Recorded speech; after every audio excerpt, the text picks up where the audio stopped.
Hello बच्चों, so the question here is discuss the significance या application of dipole moment and second question here also represent diagrammatically the bond moments and the resultant dipole moment in carbon dioxide NF3 and CHCl3।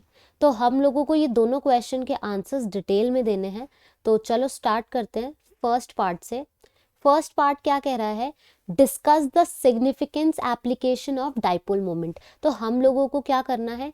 Application बतानी है dipole moment की, application of dipole moment. ठीक है, तो चलो start करते हैं first application से। फर्स्ट एप्लीकेशन ये है, फर्स्ट एप्लीकेशन यहाँ पे होगी डाइपोल मोमेंट की, दैट इज कि ये आपको बताता है कि मॉलिक्यूल पोलर है या नॉन पोलर है। It will help us to distinguish whether the molecule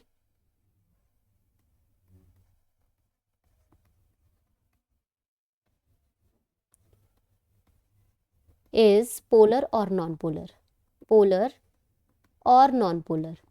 तो ये हमें पोलर और नॉन पोलर की चीज़ कैसे पता चलेगी कि कौन सा पोलर है, कौन सा नॉन पोलर है, ठीक है, या कौन सा कम पोलर है? तो पोलैरिटी जो है वो डायरेक्टली प्रोपोर्शनल है डिफरेंस इन इलेक्ट्रोनेगेटिविटी के। यानी आप किसी भी बेसिकली मॉलिक्यूल में इलेक्ट्रोनेगेटिविटी का जब डिफरेंस निकालोगे तो जिसमें ज़्यादा इलेक्ट्रोनेगेटिविटी डिफरेंस होगा उसकी पोलैरिटी भी ज़्यादा होगी। और हमें यहाँ पता होना चाहिए कि पोलर और नॉन पोलर में हम कैसे पता लगा सकते हैं। बेसिकली नॉन पोलर मॉलिक्यूल्स, अगर मैं नॉन पोलर मॉलिक्यूल की बात करूँ तो नॉन पोलर मॉलिक्यूल के ज़ीरो डाइपोल मोमेंट होता है, डाइपोल मोमेंट इज ज़ीरो।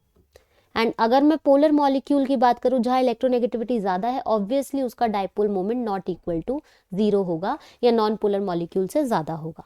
ठीक है, अब हम बढ़ जाते हैं बी पार्ट की तरफ, बी पार्ट यानी बी एप्लीकेशन की तरफ।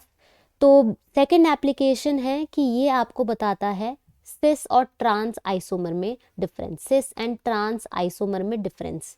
ठीक है, डिस्टिंग्विश कर सकते हो आप कि सिस आइसोमर है या ट्रांस आइसोमर है। वो कैसे? फॉर एग्जाम्पल, आपके सामने दो मॉलिक्यूल्स में ले रही हूँ, एक में मैं आपका सिस आइसोमर बना रही हूँ और एक में मैं आपका ट्रांस आइसोमर बनाऊंगी। ये आपका सिस आइसोमर है, ठीक है, और दूसरा मैं आपका ट्रांस आइसोमर बनाऊंगी। यहाँ क्लोरीन, यहाँ क्लोरीन, यहाँ H और यहाँ H। ठीक है, तो डाइपोल मोमेंट में हम लोग इलेक्ट्रोनेगेटिविटी देखते हैं। तो अब देखो यहाँ पे डाइपोल मोमेंट इस तरफ को स्ट्रेच होगा, इसमें इस तरफ को स्ट्रेच होगा, इसमें इस तरफ को स्ट्रेच होगा, इसमें इस तरफ को स्ट्रेच होगा एंड इसमें इस तरफ को, क्योंकि कार्बन का डाइपोल मोमेंट ज़्यादा होता है ऑब्वियसली हाइड्रोजन से। हियर जो आपका डाइपोल मोमेंट स्ट्रेच होगा वो क्लोरीन की तरफ को होगा, इधर भी क्लोरीन की तरफ होगा बिकॉज ज़्यादा इलेक्ट्रोनेगेटिविटी है। तो यहाँ तो डाइपोल मोमेंट क्या हो रहा है? कैंसिल आउट हो रहा है। लेकिन यहाँ डाइपोल मोमेंट ऐड हो रहा है, कैंसिल आउट नहीं हो रहा।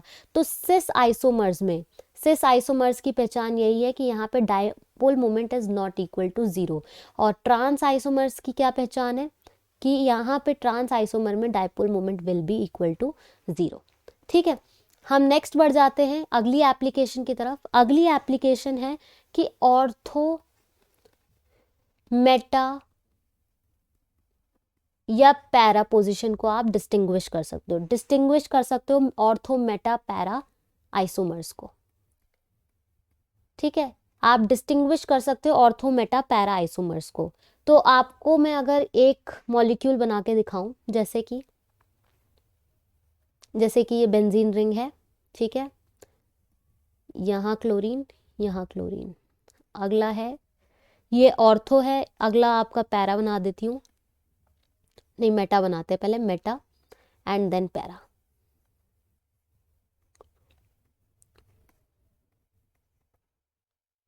तो आप देखोगे यहाँ पे आपका बॉन्ड एंगल कितना है? 60 डिग्री है। यहाँ आपका बॉन्ड एंगल कितना है? 120 डिग्री है। और यहाँ आपका बॉन्ड एंगल कितना है? 180 डिग्री है। ठीक है, तो आप देख रहे हो यहाँ पे कि आप किस तरह से डिस्टिंग्विश कर सकते हो ortho, Meta and para isomer में जो डाइपोल मोमेंट है। अगर मैं पैरा आइसोमर की बात करूं तो वो डाइपोल मोमेंट जीरो हो जाएगा। डाइपोल मोमेंट पैरा आइसोमर का क्या हो जाएगा, जीरो। ऑर्थो और मेटा आइसोमर में से जो आपका डाइपोल मोमेंट होगा ऑर्थो आइसोमर का ज्यादा होगा। Ortho isomer has more dipole moment than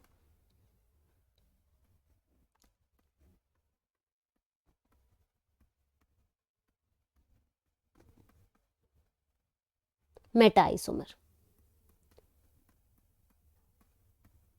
ठीक है, तो ये आपको पता होना चाहिए, ये वाला ऑर्थो आइसोमर है, ये मेटा है एंड ये पैरा है। तो हम डिस्टिंग्विश कर सकते हैं ortho, Meta and para isomer में। ठीक है, ऑल्सो यहाँ पे आपको आई होप ये चीज़ तो समझ आ गई होगी, ये 3 एप्लीकेशन बहुत इंपॉर्टेंट है आपके जो फर्स्ट क्वेश्चन है। अब हम लोग सेकंड क्वेश्चन की तरफ बढ़ जाते हैं। सेकंड क्वेश्चन में देख लेते हैं हम लोग। सेकेंड क्वेश्चन जो है, represent diagrammatically the bond moments and the resultant dipole moment in CO2, NF3 and CH-Cl3। अगर मैं अब CO2 की आपके सामने बात करूं, CO2 की, ठीक है, तो मैं बना लेती हूँ मॉलिक्यूल को। जब मैं ये मॉलिक्यूल बनाती हूँ तो मुझे पता है ऑक्सीजन का जो इलेक्ट्रोनेगेटिविटी होती है वो 3.5 होती है और कार्बन की जो होती है वो 2.5 होती है। तो अगर मैं इसकी डाइपोल मोमेंट की बात करूँ कि यहाँ पे डाइपोल मोमेंट क्या आएगा, तो ऑक्सीजन अपनी तरफ को इलेक्ट्रॉन्स को खींचेगा, इधर से भी ऑक्सीजन अपनी तरफ को इलेक्ट्रॉन्स को खींचेगा, तो दोनों तरफ का डाइपोल मोमेंट कैंसिल आउट हो जाएगा। दैट मीन्स यहाँ डाइपोल मोमेंट क्या आ जाएगा, जीरो। तो इसमें तो आप कहते हैं बॉन्ड मोमेंट और रिजल्टेंट डाइपोल मोमेंट जीरो ही बोलोगे, क्योंकि दोनों ही एक दूसरे की तरफ से कैंसिल आउट हो जा रहे हैं। नेक्स्ट हम बढ़ जाते हैं NF3 की तरफ।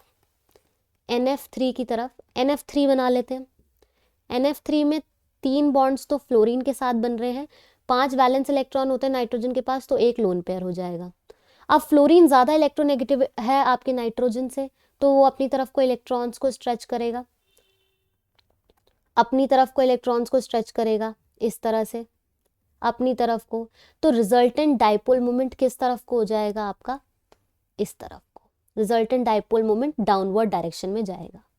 नेक्स्ट हम थर्ड वाले ऑप्शन पे बढ़ जाते हैं। थर्ड क्या है आपका, CH-Cl3। CH-Cl3 में अगर मैं बना लेती हूँ आपका इस तरह से, आपका CH-Cl3 बनेगा। अब यहाँ पे भी क्लोरीन ज़्यादा इलेक्ट्रोनेगेटिव है, किससे, कार्बन से, तो अपनी तरफ को इलेक्ट्रॉन को स्ट्रेच करेगा, इधर भी अपनी तरफ को इलेक्ट्रॉन स्ट्रेच होंगे और इधर को भी अपनी तरफ को इलेक्ट्रॉन स्ट्रेच होंगे। कार्बन और हाइड्रोजन में कार्बन की तरफ को इलेक्ट्रॉन स्ट्रेच होंगे, क्योंकि कार्बन की इलेक्ट्रोनेगेटिविटी हाइड्रोजन से ज़्यादा है। दैट मीन्स आपका जो रिजल्टेंट डाइपोल मोमेंट है ये भी डाउनवर्ड डायरेक्शन की तरफ ही होगा। तो फर्स्ट और सेकेंड क्वेश्चन मैंने आपको अच्छे से डिस्कस करके बता दिए, 3 एप्लीकेशन डाइपोल मोमेंट की अच्छी से बता दी। एंड सेकेंड क्वेश्चन में आप लोगों ने देखा कि रिजल्टेंट डाइपोल मोमेंट आपका क्या आएगा। आई होप आप लोगों को ये क्वेश्चन समझ आया होगा। Thank you so much.